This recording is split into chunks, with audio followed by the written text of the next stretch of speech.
Olá, minha gente, tudo bem? Dia 17 de maio de 2023, o cenário hoje completamente diferente, mas eu não posso deixar daquilo que me comprometi com Deus, acima de tudo, e com vocês, de fazer a meditação da palavra, né? Então, independente do local, eu vou fazer.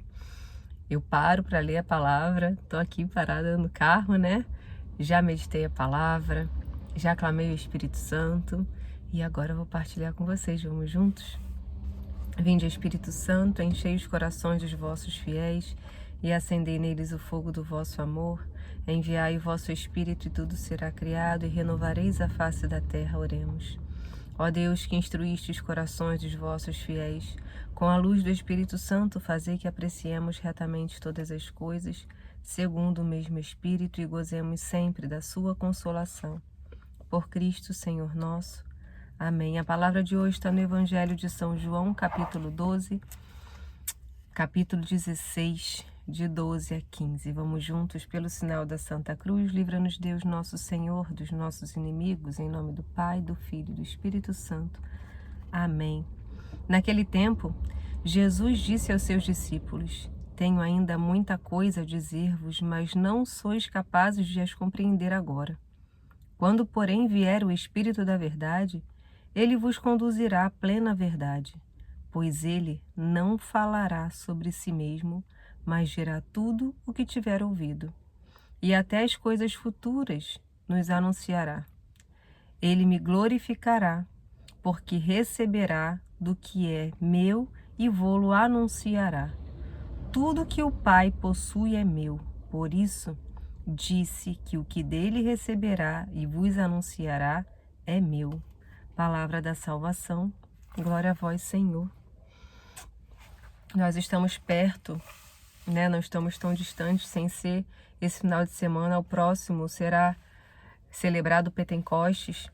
Então nós vemos essa semana toda o Senhor falando da vinda do Consolador, do Advogado, do Defensor, do Espírito de verdade, do Espírito de amor, né? Do Espírito Santo. Então hoje não é diferente, né? E o Senhor aqui ainda fala, né? Tenho muitas coisas a dizer-vos, mas não sois capazes de a compreender agora. E aí a gente lembra, eu me remeto a tantas coisas que acontecem no nosso dia a dia, né? No decorrer da nossa vida, um acidente, uma doença, qualquer acontecimento, o falecimento de uma pessoa, e a gente não compreende, né? Não compreende naquele momento. Aí vai passando meses, vai passando anos, e você para e você fala assim: caramba, agora eu entendo. Agora eu entendo porque aquilo aconteceu.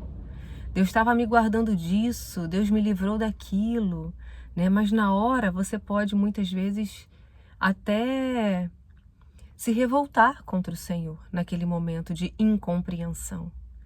E por que vem esse momento de incompreensão? Porque você não clamou o Espírito Santo, irmão. Você não clamou o Consolador. Para consolar o seu coração naquele momento e para que mais para frente você compreenda. Porque o Senhor fala, não adianta dizer agora, porque agora sois incapazes de compreender. Porém, virá o Espírito da verdade e ele conduzirá à plena verdade. Então é preciso ter paciência também para entender as coisas de Deus. Eu lembro, deixa eu lembrar a ordem aqui, né? Porque faleceram 2 tios meus e o meu avô. Então, acho que foi meu avô faleceu primeiro e o meu tio estava com Alzheimer, a gente não contou. Até porque como que a gente ia contar para uma pessoa com Alzheimer que o pai dele tinha falecido, né? Não tinha como. E aí foi um intervalo de 1 ano para cada um, se eu não me engano, né? Faleceu meu avô, faleceu esse meu tio, que era o irmão mais velho da minha mãe, e logo depois foi a minha tia, porque ela descobriu um câncer, né? Então ela morreu 2 anos depois do meu avô. E a gente se perguntava, né? Poxa, a gente esperava o vovô fazer 100 anos, meu avô morreu com 93 anos, gente, ele estava infartando 3 dias dentro de casa. Ah, é uma dor aqui no peito, são gases. Isso que ele falava, né? E aí ele era muito ativo e ele se entregou quando ele se viu trancado no hospital e aí dali ele partiu, né? Mas aí a gente foi entender, porque a minha tia que morava com ele, a minha tia era solteirona, ele não ia suportar ver a minha tia doente. Ele não ia suportar, minha tia teve um câncer na língua, em que ela operou abrindo um tampão aqui assim, e tiraram metade do maxilar e metade da língua dela, né? Ela não precisou de químio, ela não precisou de rádio. Um ano depois, ela ia fazer a reconstrução e descobriu um câncer no pulmão, porque ela não parava de fumar. Ela fumou a vida dela toda, né? E foi decorrente ao cigarro.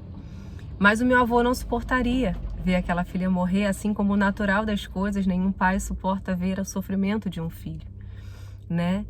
Por isso o Senhor também manda o Consolador, Ele não quer que nenhum deles, nenhum do filho deles sofra.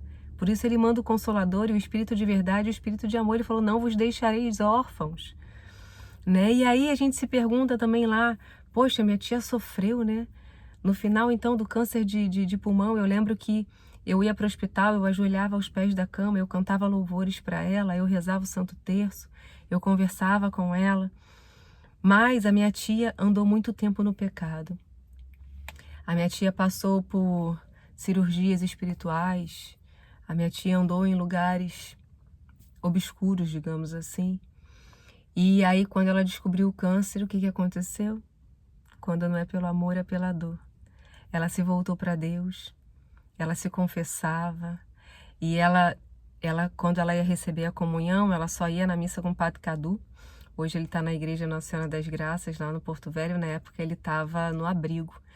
E ela só ia na missa com ele, conversava com ele, e ela engasgava, né, facilmente, porque estava só com metade da língua. Então, ela ia com a toalhinha e ele dava uma partícula, ele quebrava, né, a hóstia, e ele dava aquele pedacinho para ela não se engasgar. Mas precisou isso tudo acontecer para ela voltar para Deus. E aí, né, a gente se pergunta, poxa, por que isso tudo veio acontecer com ela? Nós não sabemos o desígnio de Deus, mas uma certeza eu tenho. Era para a salvação da alma dela, né? Não fisicamente, mas a alma dela precisava ser salva e ela precisava se voltar para Deus. E foi preciso uma doença para ela voltar, infelizmente, para ela enxergar que Deus era o tudo na vida dela, né? E muitas vezes na nossa vida é assim. Às vezes a gente está caminhando por caminhos tortos, a gente está perdido achando que está num caminho certo. Meu irmão, minha irmã, o verdadeiro caminho é só o de Jesus Cristo. E só quem te guia nesse caminho reto é Nossa Senhora, é o Espírito Santo, é o Consolador, é aquele que Ele disse que enviaria. Por isso Ele precisava partir para nos enviar o Espírito de verdade, o Espírito do amor. Hoje, até aqui nas preces, né? A resposta é: enviai, Senhor, vosso Espírito de amor. Que o Senhor hoje possa enviar sobre mim, sobre você, sobre a sua família, o Espírito de amor, o Espírito de verdade, para que se de repente você esteja passando por alguma tribulação, alguma tempestade, se de repente esse é o momento de que você está aí com uma revolta no coração, ou que não está entendendo o que está acontecendo, que o Senhor possa enviar esse Espírito de verdade, esse Espírito de amor, para que mais para frente você possa entender, que você possa acolher esse momento agora mesmo sendo incompreensível, para mais para frente você entender o que Deus quer com tudo isso, porque Ele tem um propósito. Ele tem um propósito com tudo isso. Tenha fé e acredite. Ele tem um propósito de salvação para você, para os seus, para quem está ao teu redor, com tudo isso que está acontecendo. Amém? Que tenhamos uma santa e abençoada quarta-feira. A paz de Jesus e o amor de Maria. Até amanhã.